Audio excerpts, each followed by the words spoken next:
Chapter 10. Pernambuco was a fair-sized town, hiding under its working clothes the riches of a wealthy man, for, except at a time like this, it looked poor and battling, reflecting nothing of the prosperous pastoral and agricultural district it served.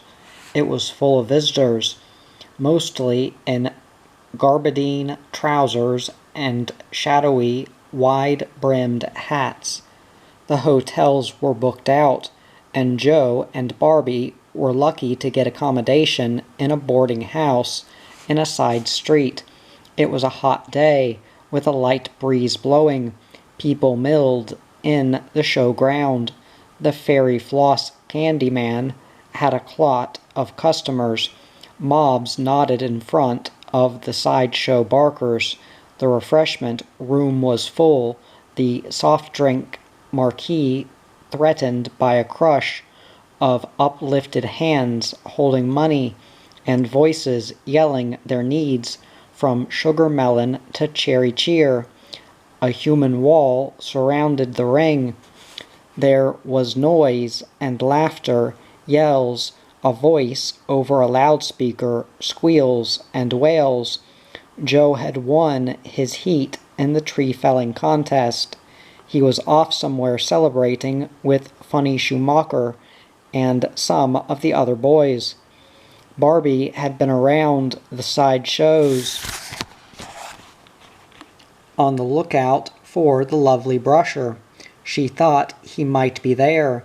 She came out of the pavilion, trampled on and pushed about, and went over to the fence to watch the sheepdog trials in the ring. Joe found her there. He was down to white shorts and black athletic singlet. "How are you making out, sweetie? Got all your toes?" "Joe, I'm hot and tired. My feet hurt. I'm sick as a dog and mad as a meat axe. But nobody could be prouder than I am of you. Going to win. Be close, I think. Out of condition, it's you. Me? You've taken all my energy." "Oh, Joe, don't be silly. I have not. You win, or else." "Else what?" "I'll wear a chaff bag." He roared, laughing.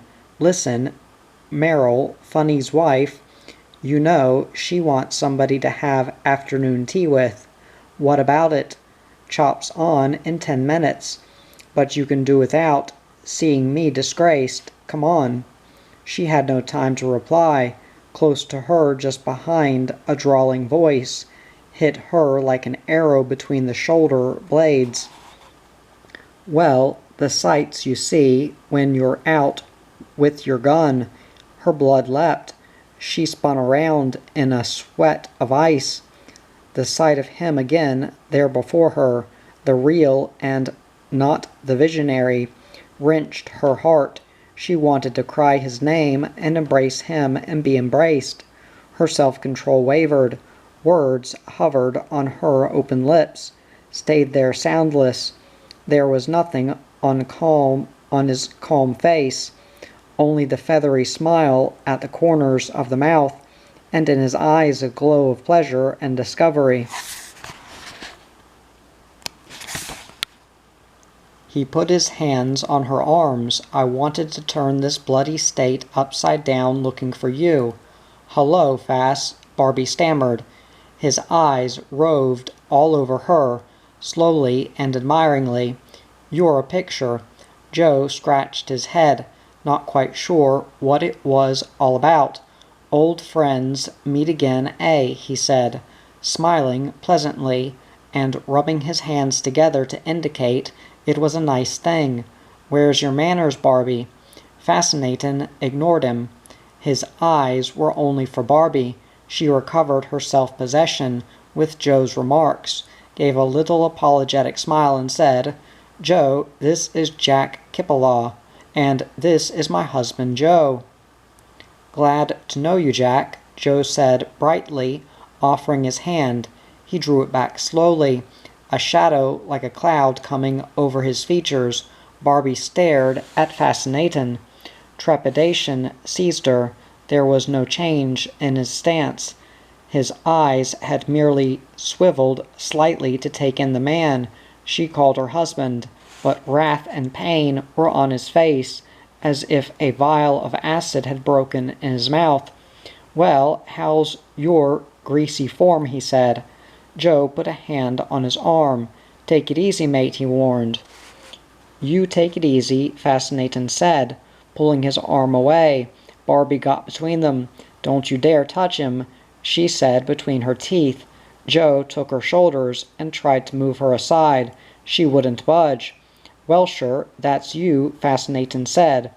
1 minute swinging your weight around like Musso the bloody Leany. The next blowing through like a Welsher. You sure gave me the go-by." Joe gritted his teeth and tried to swing Barbie aside, but she turned and hung onto him like a leech. "Joe, don't. Let it go. You're looking for a thick ear, mate." "On your way," Joe scowled. "You keep your big buggle out of it," Fascinating told him. "But I'm off anyway." He stared into Barbie's pale face. Close. He said bitterly, "You'll pardon me now, won't you? I have to go and make up my bed of nails." He turned away. "I'll catch up with you later," Joe promised him. Fascinating looked back. "There's no such luck," he said, and went on to lose himself in the crowd. Joe spun a quick, reproachful look at the rubbernecks. He took Barbie's arm and hurried her away to comparative privacy at the back of the sideshow tent. "Who is he? What's it all about?" "Nothing, nothing," Barbie said agitatedly. "Don't worry about it, Joe. It's nothing, honest." "You're shaking like a leaf. You look as though you've had your face in a flour bag." "If he can give you a shock like that, it can't be nothing. I want to know." "Joe, please." "I want to know," he demanded. "And what's the big idea of standing in front of me like that? I don't need your skirts. What do you think I am?" "Joe, it's nearly time for the chop. You'll miss the—" "To hell with the chop. Who's that man, and what was he talking about? If you don't tell me, I'll go after him and pummel it out of him." "No," her eyes were big with fear. "No, you mustn't do that. I'll tell you, I'll tell you." She was gasping and panting. "Joe, don't think anything bad. When I say it's nothing, it is nothing. You believe in me and trust me. I'm your wife. I love you. I will tell you. I'll tell you everything." "But Joe, let it be later. I'm too upset now. I can't. I don't want to talk about it now. Please, Joe." The frown slowly left his face, and the tightness went out of it. "Okay," he said quietly. "I just got a bit head up. If you say everything's above board, I know it is." He chucked her arm. "Why don't you go and have that cup of tea with Merrill? Do you good." She didn't want to. She wanted to get away on her own in the ladies' anywhere and get her nerves quieted and her brain thinking clearly. But she thought she had better do what Joe wanted her to do. He might think she would go looking for Fascinating. He might feel happier to know where she was. She agreed. "Come on, Joe," Funny Schumacher said. "We've only got 5 minutes." He was a bulky man, bald, hearty, with a face of brown clay, tattooed with hundreds of natural lines. It cracked like a mud ball when he laughed. Merrill was skinny, fashionable, silly, soft-hearted, with an inexhaustible pepper of meaningless talk. Joe and Funny dashed off. Merrill and Barbie went on to the refreshment room. On the way, Barbie saw Fascinating standing by the drinking booth, holding a glass of beer. He did not see her. She wanted to see his face, but the view was blocked by a passer-by, and she was swept on.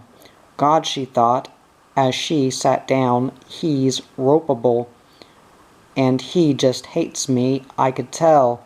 Wouldn't that be just like him, though, to blame me for what happened? Never see the sense in it myself, Merrill was saying. Well, I mean, just imagine us doing it. Wouldn't we look sights, standing with our axes and this great pole just waiting stuck in the ground, 14 inches round, Funny says. Why not 15? Why 14? I always say. I didn't welsh on him either, swinging their weight. Who swung their weight? He can talk about swinging weight, and then they chop the hole in the log and put this silly stick in, what's its name, a jigger, and get on the jigger and chop another hole and stick in another jigger and pull up the first jigger, and this all the way, mind you, until they get on to near the top, and then all they do is go for their lives and knock the block off. All that fuss and bother when all they'd have to do is use smaller logs, so a man could stand on the ground and chop their top knots off. But isn't it all so like a man? I have to listen to poor Funny, but oh, does he bore me. If I didn't listen, and yes dear, him and my, him, he'd feel I didn't care and get so down, and I wouldn't hurt Funny for the world. The way some people hurt each other, my God, it's a caution. Marrieds, I mean, knives out all the time, ba ba ba ba. How they gloat when they see it in others. I mean Funny and I are happy, but if we had a bit of a spat, there'd be so many who'd be glad, because they're not happy, and they can't bear to see anybody else happy. Either. You're a very quiet girl, Barbie, I must say. I like to listen, Barbie said. I haven't heard the loudspeaker yet, have you? They must be still chopping, chips flying, sweat running, and here we are, sensible girls, refreshing ourselves with a good old cuppa. I think tea is such a reviver. I'll never forget the time. He looked taller and wider than ever. He wore nap trousers. It was a check shirt, red and black squares, and a leather buckskin coat. The belt was plaited crocodile hide with a silver buckle, the same one he had had at Tambourine. The same peaked hat, too. She dwelt on the picture she had of him standing outside the drinking booth, smoldering. Fascinatin' was still there, and this was his third beer. The drinkers were 4 deep, all around the square wooden counter, open on all sides. 2 barmen with red faces and tousled hair ran back and forth to kegs and barrels.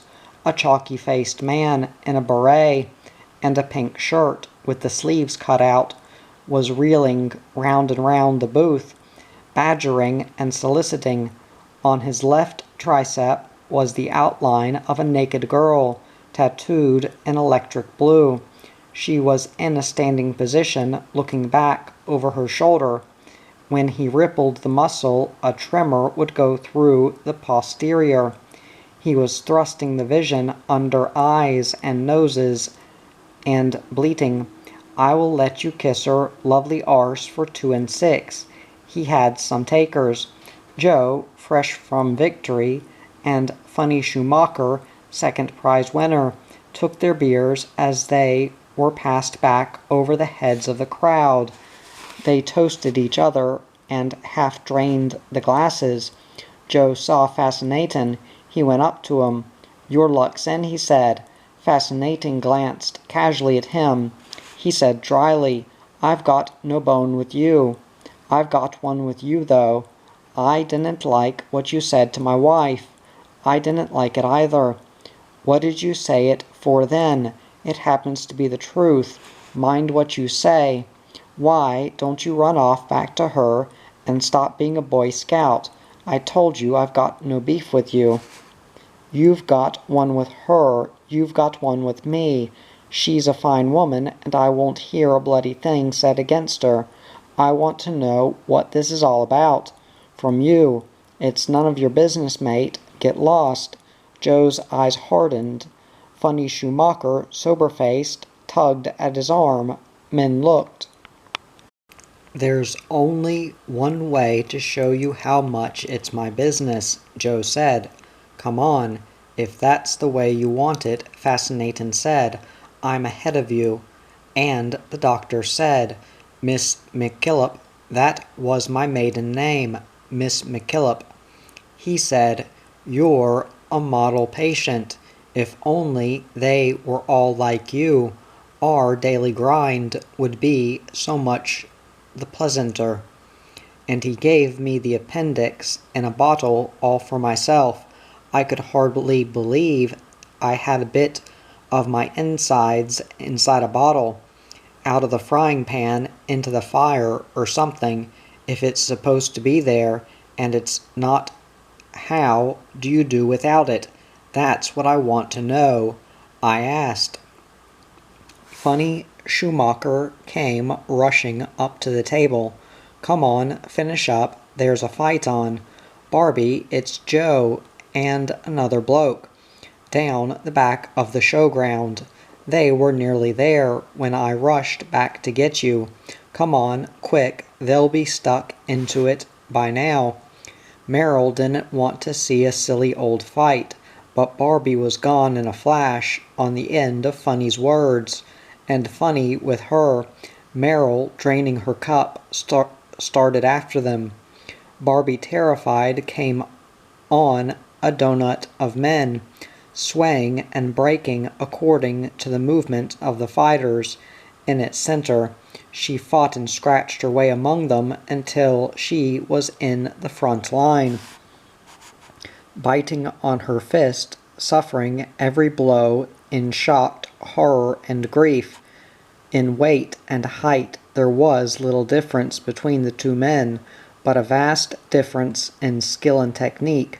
Joe McCara was quick and scientific. He placed his punches with precision.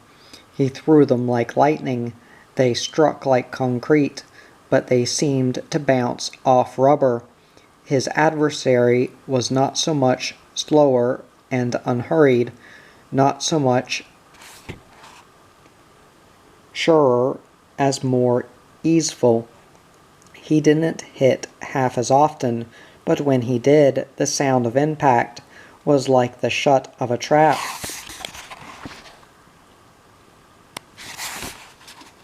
Joe was going away with many of the punches. He took many of them on his arms. They still rocked him. Their bodies clashed like the thunder of chargers. Joe in fought stomach, ribs, and heart. He hooked over the bowie arms of the defender. Fascinatin's head jolted left, right. Sweat shot out of his hair in a shower. He sidestepped. He drove in a devastating left. Pain spread over Joe's chest. His feet went from under him. He twisted sideways in midair and fell in the dust. But he was up again in a moment. Stop it. Why don't they stop it? Barbie whimpered. But every face there in that moving ring was fixed with a stare of mesmeric intensity. Men with wives and children and homes to go to, ordinary, decent, everyday men, but brutes at a feast of brutality, animals hypnotized with bloodlust, yet men excited by excitement and thrilled with tension. Barbie looked at Fascinatin's face. It appeared impassive, but to her it wasn't. There was relish on it. It was giving him great pleasure to dish out the punishment, she thought. He felt he was hurting her too. He was taking out his own grievance on Joe. Then he was down after a tornado of dust, a barrage of blows. He sank slowly to one knee. He shook his head. Joe stood away from him. Barbie felt the tears sting her eyes, well into her throat, choking and hurting. He stood up. Joe went in. He ran into a punch that knocked his head sideways at right angles to his shoulder. He grabbed at the fist that made a cave in his stomach. He fell on the ground, twisting and gasping. Barbie fell beside him, lifting his head. Tears coursed down the dust on her face. The words jerked out of her in sobs, "Joe, Joe." Joe tried to push her away, dragging air into his lungs. But she clung to him. "Joe, no more. You've had enough. Don't fight any more." He struggled with himself to recover quickly and get up again. He was impatient with his powerlessness. Barbie raised her agonized, tear-stained face to Fascinatin, who stood looking down at her, blood dribbling from his mouth and cut on his left cheekbone. Her eyes implored him, but she saw no answering response of mercy in his. "Go away," she sobbed. "If you love me, if you ever loved me, go away, please, please." Joe stood up. He dragged her arms from around his neck. He thrust her roughly away. She fell back against the wavering line. Funny Schumacher grabbed her. He held her. "Joe will get him, Barbie, you see. I never seen Joe licked yet. He'll wear him down. He'll wear him down, and then he'll knock him out. He'll just wear him down." But Barbie knew differently. Wear him down, he'd never last that long. Nobody could last that long. Might as well give a kid a job cutting down a great jarrah with a tin tomahawk, or even a steel tomahawk, sharp as a razor, and all the energy and power going from him all the time, just being used in the motion of the battle, and all the strength being taken from him by punishment. Fascinatin was the grass fighter. No 2-minute rounds and a minute spell for him, just a start and a finish, short or long, and a matchless endurance to see that he was the one left standing at the end. Joe went down once more, blood spurting from his nose. He shook his head groggily. Fascinatin stood over him. "You're done for, mate," he said gently. "Like hell I am," Joe spat. "Well, finish it again. We'll finish it now." He got up, blocking and clenching, flogging arms too tired to lift, driving himself through sheer willpower and fighting spirit. He strove to clear his muzzy brain. "Don't know when you're licked, mate," Fascinatin told him as they collided in a clinch. "Bloody oath I don't." He seemed to recover. He launched a flurry of blows, hooks, crosses, and uppercuts. The dust rose like brown steam. Fascinatin went down. He lay on his side in a half-raised position, head lolling. He waved his hand significantly. "No, you don't," Joe told him. "Get on your feet." "Fair go," Fascinatin said. "You've got the drop on me. Get up." "I'm not giving you best pal. You're standing."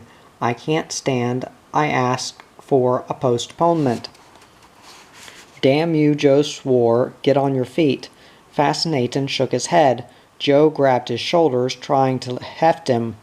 Fascinatin came upright and swung, not hard, and the blow struck Joe in the plexus, but it was Fascinatin who fell down, snorting. Joe's mouth was open, but his teeth were clamped together. He was breathing short and gaspy. "Get up," he said. Barbie ran to Joe and hung onto his arm, supplicating him. Funny Schumacher took the other arm. They led Joe away. "I told you, didn't I, Barbie?" Funny chuckled delight. "I told you what had happened. He's the boy, this one. Barbie was too distracted to say anything. The crowd broke and drifted, commenting comments that reflected incomplete satisfaction. Folded up too quick, seemed to drop his bundle. Ah, the woman queered it. Going well till she hopped in. A stew, I reckon. If it was horses, you'd demand a swab, wouldn't you? No, he just didn't have what it took inside him. Shortly after tea, Barbie went to the hotel. She knocked, and the voice told her to come in. He was lying on the bed in his characteristic posture of meditative repose, hands behind his head on the pillow. She saw that he didn't expect her. He swung off the bed and sat up, reaching for a cigarette. Barbie was cold and withdrawn. "You all right?" she said, tersely. "Fine. Feel like I've just had a long holiday." She opened up on him. "I think you hurt Joe. He doesn't feel well. We weren't exactly playing pat-a-cake," he said. "I feel like I've got a shirt full of broken bones, too." When we got home, he said he felt funny. He went clammy and then flushed. He said he was giddy. He had a spell, and after a while, he said he felt all right. But he didn't look good to me. I put him to bed. He's lucky. "Stop making fun," Barbie snapped.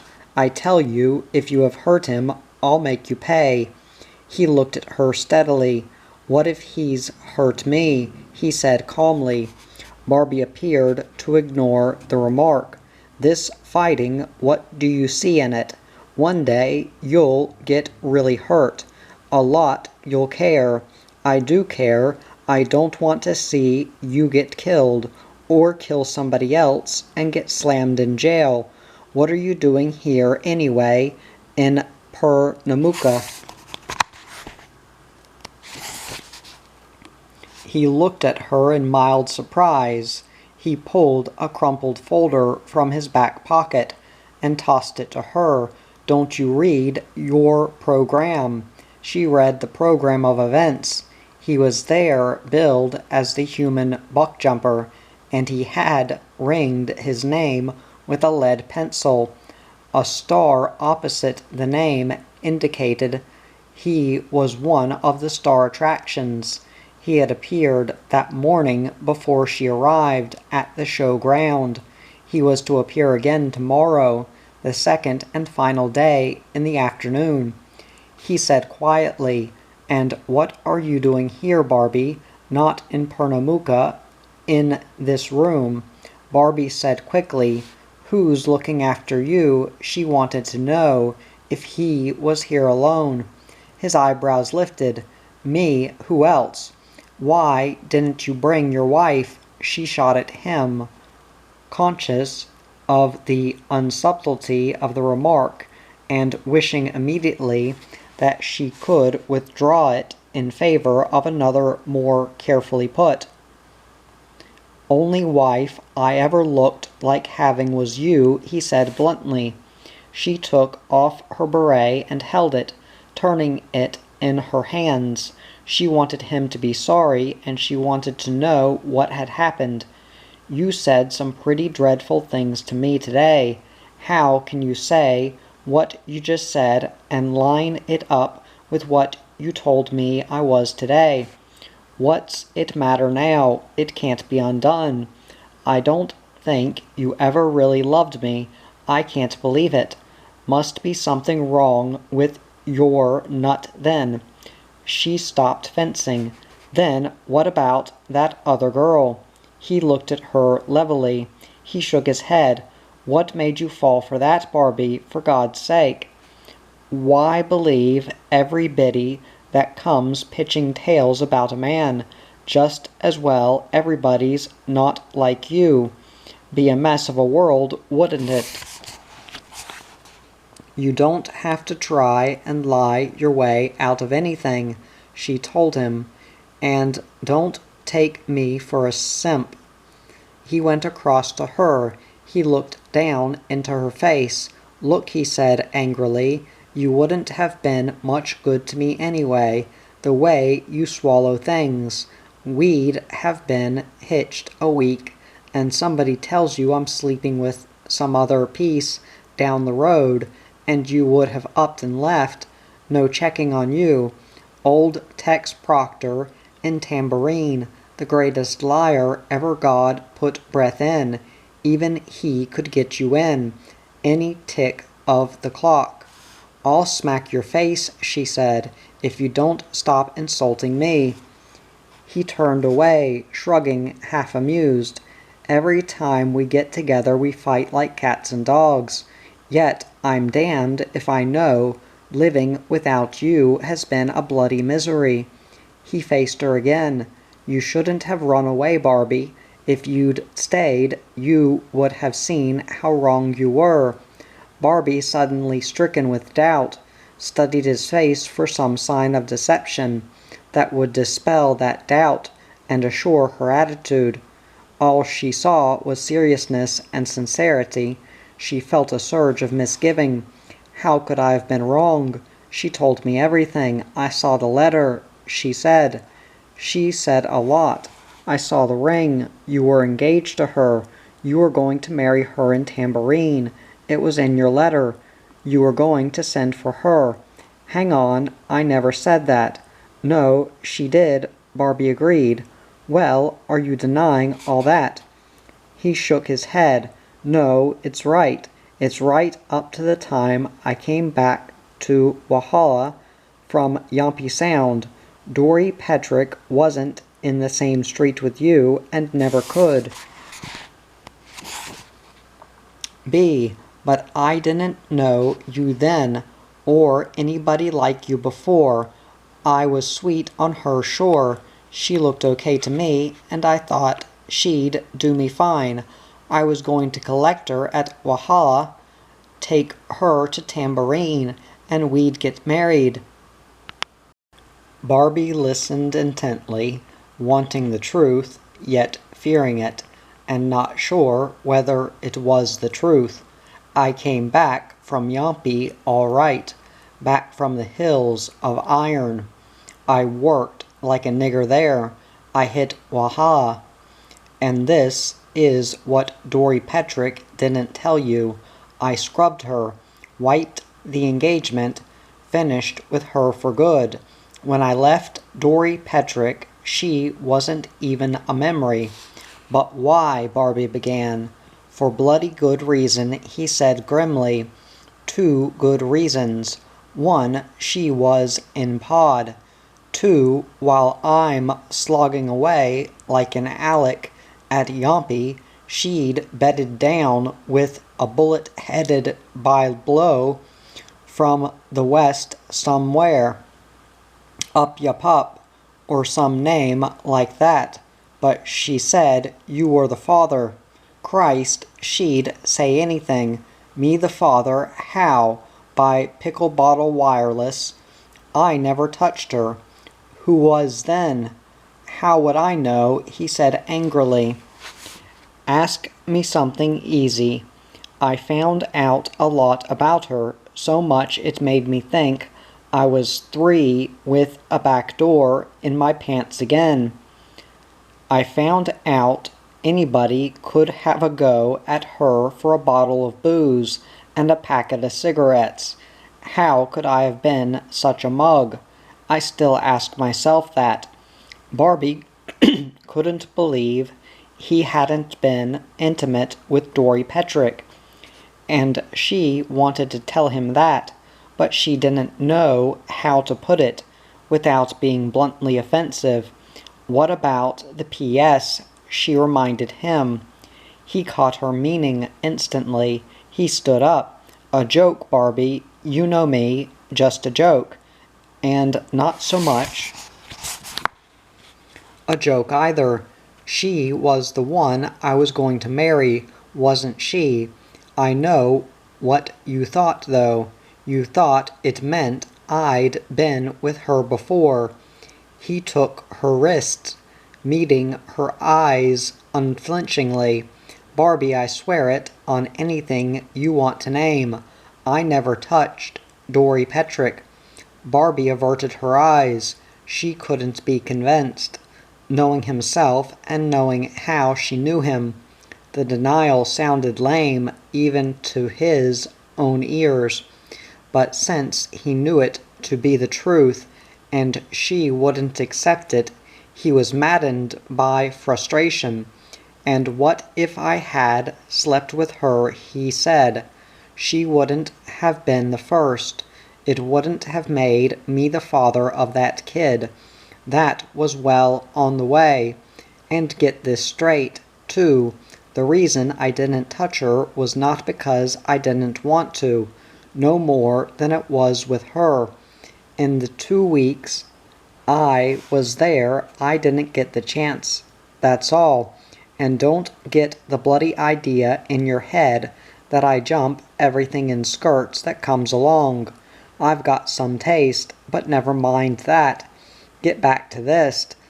As far as I'm concerned, personally, Dory Petrick never got into bed with anything but the flu. I made a blunder, and it cost me you. Her accusing silence exasperated him. Why the hell don't you say something? Have I got to get God Almighty himself down in this room to drum it home to you? What about the man that was with her when you were away? She might have changed her mind about you. She might have liked him better. I don't know about that sneak. I just saw him in front of me. They put him in hospital. But what's that got to do with it? Dory Petrick, did she know it was finished, or did you just leave? What a question, he said irritably. Of course she knew. She hoed into me. The bandaged boy friend in the hospital, he'd look after her, she said. She wouldn't touch me with a 40-foot pole. I was the greatest heap of muck that ever trod the earth. When she finished with me, you wouldn't have known me from a night cart. Why did she keep the ring then? Barbie cried. Well, why not? He gritted. I didn't want the bloody thing. I don't wear them. Didn't she offer to give it back? The only thing she offered was a cheap funeral. He poured a drink from a whiskey bottle on the table. He had nothing else, so Barbie settled for water. He sat on the bed, and she sat on the only chair. She kept turning the glass in her hands. She did believe him so far, because she wanted to, and because he wanted her to, but she was still confused. And yet she turned up in Tambourine with the ring, the letter, and that story to see you. If she made such a break with you, why did she come back? Ah, wake up, Barbie, wake up. She looked at him sharply. It doesn't make sense.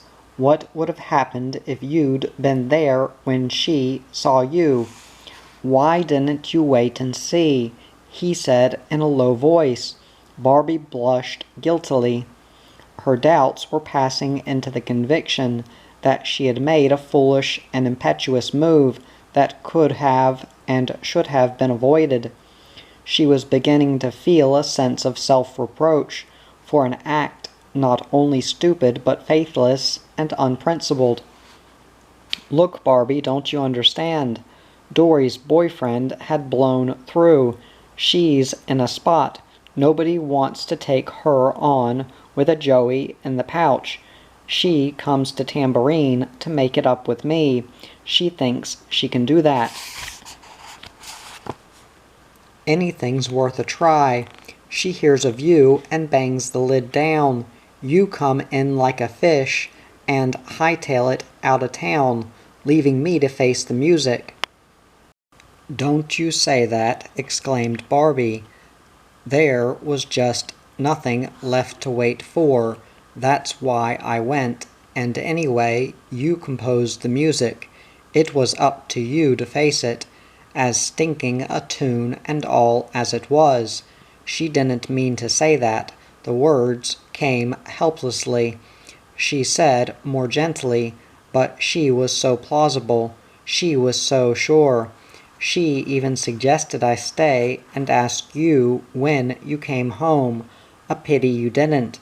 Suppose I had, what then? How could she hope to get away with it in front of you? Don't you see, that was a chance she took. It was worthwhile. She nails me with being the father her child. Threatens to have me up on a jilting charge. I can only deny it. Can't prove anything without a hell of a lot of trouble.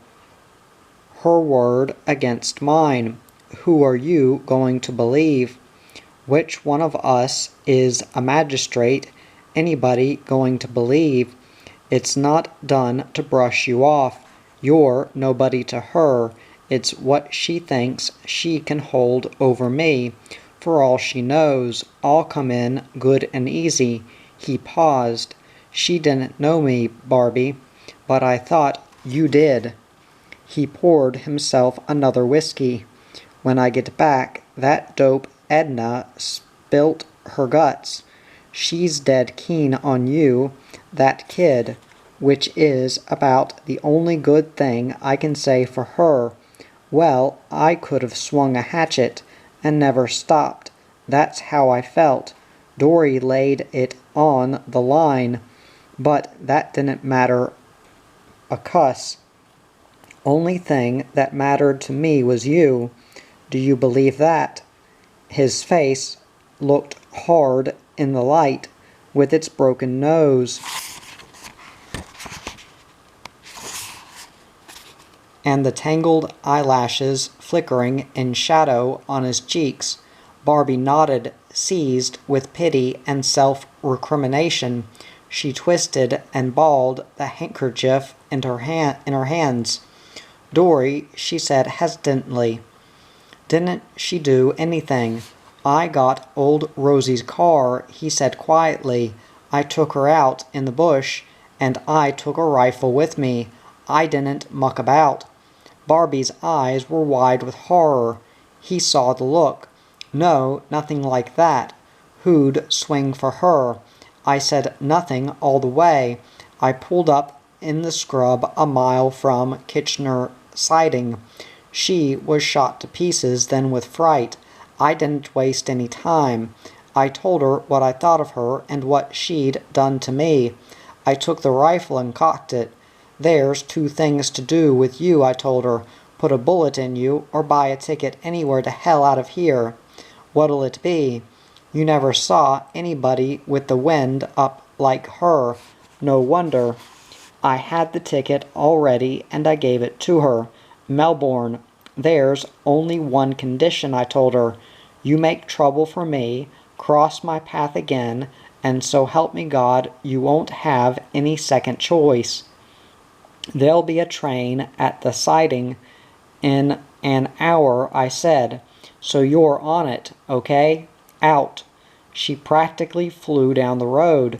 You give her any money. Fascinatin' drained his glass. 25 quid. Damn me for being a mug. I could have given her poison. Poor little devil, Barbie said. She didn't have much. For God's sake, he said, whose side are you on? She got on the train. I followed to see. She got on all right. Then I tried to get a lead on you. Nothing. I thought you might come back. He beckoned with his head. Come here. She walked across to him, and he stood up, looking into her face. You believe me, Barbie. You believe everything now. Yes, she said faintly. I don't know what to say. I wanted you to believe without this, but this is what I want to show you. He took his wallet again. He handed her a grubby piece of paper. Here's the letter. I got her to write on it, just so I could show you. Barbie read again the letter that had driven her away. Underneath the P.S. were new words. Jack Kippelah is not the father of my child. Our engagement was broken off by mutual consent at Walhalla. I have no claim on him of any kind. It was signed Dory Petrick. She wrote it in the car. A court might think I screwed her arm up her back, but it's good enough for me, he said. Barbie kept her eyes on the letter unseeingly. She felt angry with a fate that could be so cruel. Her own actions stupefied her, but they had seemed so right and normal at the time. The irrevocableness of the situation filled her with anguish. She had wanted him, she still wanted him, but she couldn't have him. I'll tell you, Joe, about this, she thought. He'll understand, and he'll make me feel better. I'll tell him how it shook me to know. It hurt like anything. And so here we are, Fascinatin said. I never talked so much and so long in all my bloody days. But I'm glad I had the chance. His tone was accusing. I wanted you to know, and I think you wanted to know too. She wanted an outlet for her feelings. All right, I made a mistake believing her. What about it? He shrugged. Just a lick of bad luck for me, that's all. I saw you first, but he's got you now. Ah, well, never mind. Everything for the best, I suppose. He smiled sardonically. But you can see what you missed. Barbie turned on him. You were the loser, not me, she said stingingly. You couldn't have done anything for me, not one damn thing. I've got a wonderful man, and I'm lucky. Ah, he's all right, he said playfully, but blokes like him grow on trees. Me, he shrugged, amusing himself. I'm the gentleman God made first. Him, his type, are as common as dags in a sheepyard, but you won't come across the likes of me too often. If you could only hear yourself, she exploded. He took her wrists, suddenly furious. Look, I've been coming second best all my life. In the things that count, I want a wife, and I want kids, and settle down. You were the one for me. I don't want any pampered city softy. No townie either. I want a partner strong, tough, but all woman. You're it, but he's going to give you the kids, not me. Well, I hope he has a bloody accident with the bread knife, that's all. He turned away smoldering. She heard his breath coming hard. She bit her lip, at a loss. She said hesitantly, I wish you wouldn't be so careless, so irresponsible. I wish you wouldn't let yourself go to waste. He turned back to her. He was calm again. Maybe you could have made something of me. You had a chance. His eyes met hers, and he knew it was time he stopped grinding her. He put his hands on her shoulders, smiling. I didn't mean that about Joe, Barbie. I thought you couldn't do any better, but you did. He's all right. He eyed her breasts. Not a bad hand at making mountains out of molehills either. She escaped to the mirror and put on her hat. She couldn't trust herself to stay any longer. She knew she'd break down. She saw the reflection of him standing behind her, the unforgettable blue and brown eyes, the crop of black glossy curls. Her nostrils quivered. I feel I've been cheated out of you, Barbie. That's what I'm crooked about. Losing you square and above board. All right, but chiseled no. Nobody puts it over me. That's why I'm browned off about the whole bloody thing. I've got to go now, she said quickly. Okay. He went back to the table for another whiskey, tossed it down, and poured another. This was also final, and Barbie didn't know how to leave in that air of formal indifference. She lingered. You going back to Tambourine? I might. Her face was peaked, her lips trembling. What are you going to do? He made no move to turn his back. Only the great shoulders shrugged apathetically. You never know, I might grow grapes. I might go up in the territory on a station. I might open up a home for aged fan dancers. Who can tell? He heard the door handle turn. Wait a minute. Slowly he went across the room. She held the door ajar. For almost a minute they gazed wordlessly into each other's face. A smile hovered on his lips. Call the first after me. Will you? Goodbye. He leaned in the doorway watching her going along the hall. She paused for a moment on the landing and looked back. Then she turned right, down the stairs. He watched her out of sight. He went on looking along the empty hall, his eyes cold and bitter with despair. Ah, Jesus, he said, it was more a prayer than an execration. And hurrying along the street, Barbie could only see the picture of him in the doorway. Her brain was numb, her heart ached. In her eyes was a reflection of the same bleak despair.